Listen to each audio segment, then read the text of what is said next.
Entre ces murs reposent 500 ans d'histoire. Construit en 1561, l'auditoire de Joinville a traversé les époques et les événements historiques. Au fil des années, il s'est transformé et ses nombreuses salles ont servi de prison, de salle de justice de paix ou encore de garnison. Mais la spécificité de l'auditoire de Joinville est tout autre.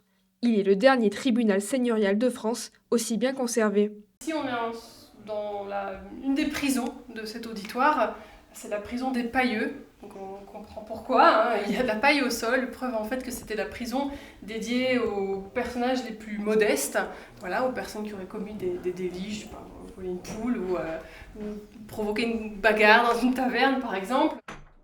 Donc ici on a cet encadrement de porte qui permettait donc de passer directement, enfin le geôlier venait chercher les prisonniers et il franchissait le mur et pouvait avoir directement leur jugement sur place, donc juste derrière ce mur qui aujourd'hui est muré. Ce qui est très intéressant, c'est qu'on ait tous ces graffitis tout autour de l'encadrement qui attestent de la présence de ces prisonniers, ça laisse leur nom, une évocation, voilà, un petit témoignage, une date parfois aussi.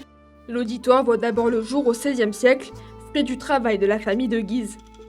Situé dans la banlieue est de Paris, Joinville est l'endroit stratégique parfait pour établir un tel bâtiment. Sa proximité avec la capitale et sa pleine expansion font de lui l'endroit parfait pour tenir des réunions politiques, sociales ou culturelles. Il se distingue aujourd'hui par son architecture sobre et sans décor sculpté. Devenu un bâtiment culturel depuis 1982, aujourd'hui, le lieu accueille des centaines de visiteurs par saison. L'auditoire abrite l'histoire de Joinville, mais aussi celle de France à travers des reconstitutions grandeur nature. L'occasion pour les plus curieux de rencontrer le roi Saint-Louis, assister au pont funèbre de Claude de Lorraine ou revivre la visite à Joinville de Louis XIII.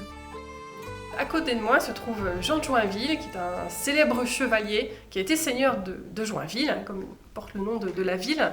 Et bien, ce Jean de Joinville est un personnage très important pour nous à Joinville, en particulier cette année, puisqu'il serait né en 1224. Donc en 2024, nous célébrons les 800 ans de sa naissance. Et c'est un personnage qui a vraiment marqué l'histoire parce que il a été très proche du roi Louis IX, qui est devenu un peu plus tard le roi Saint-Louis.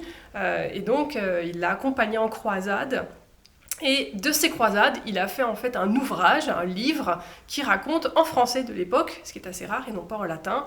Il a raconté donc en français le récit de leurs aventures. L'auditoire accueille ses visiteurs uniquement en visite guidée, de mai à octobre et les dimanches jusqu'au 22 septembre. L'occasion de redécouvrir le passé flamboyant de la ville, autrefois fief des familles royales.